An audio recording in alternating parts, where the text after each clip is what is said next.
La geografia valenciana, molt farcida de valls i muntanyes, amaga nombrosos pobles amb històries i orígens singulars. Un cas ben destacat és els dels municipis de la Marina i també, encara que en mig mesura, els de la Safor i el Comtat. Localitats que en el segle XVII, després de l'expulsió dels moriscos, van ser repoblats per ciutadans mallorquins. Esta és la història que ens explica Valencians de Mallorca, l'herència balear al sud valencià. Un documental que narra com 400 anys després els ciutadans dels dos territoris s'han retrobat. I aquella gent de Mallorca no comprenia per què la gent plorava per recibir-los.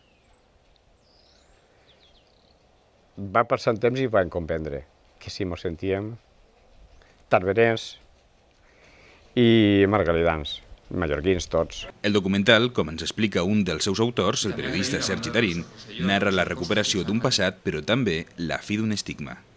I sobretot una cosa que també m'ha cridat l'atenció és el fenomen del treball de la identitat, de com una cosa que era un estigma per a la gent de Tàrbena, fonamentalment, per als que tenien més arrelat el sentiment de la mallorquinitat, com això a través de la cultura, aquella vella idea republicana, que a través de la cultura podem arribar al coneixement i a sentir-nos dignes del que som, d'on venim i cap a on anem, que a través de la cultura allò que era un estigma s'ha convertit en una virtut, en una reivindicació. Este projecte és una producció d'Infotelevisió, una productora que treballa amb la que consideren una màxima del sector, ajustar el contingut al finançament. El finançament condiciona tant el producte que no tenim més remei que fer coincidir dues coses. Un producte que ens interessa i que siga finançable.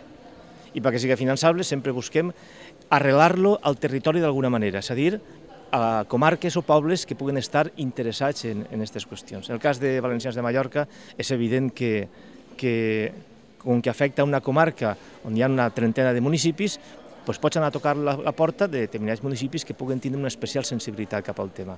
Altrament és impossible. També és de veres que hi ha la participació d'universitats, del govern balear, del Consell de Mallorca, de la Televisió de les Illes Balears, de l'Acadèmia Valenciana de la Llengua. Valencians de Mallorca, l'herència balear al sud valencià, s'ha estrenat ja a molts pobles i ciutats, entre ells a València, on es va projectar a la nau de la universitat.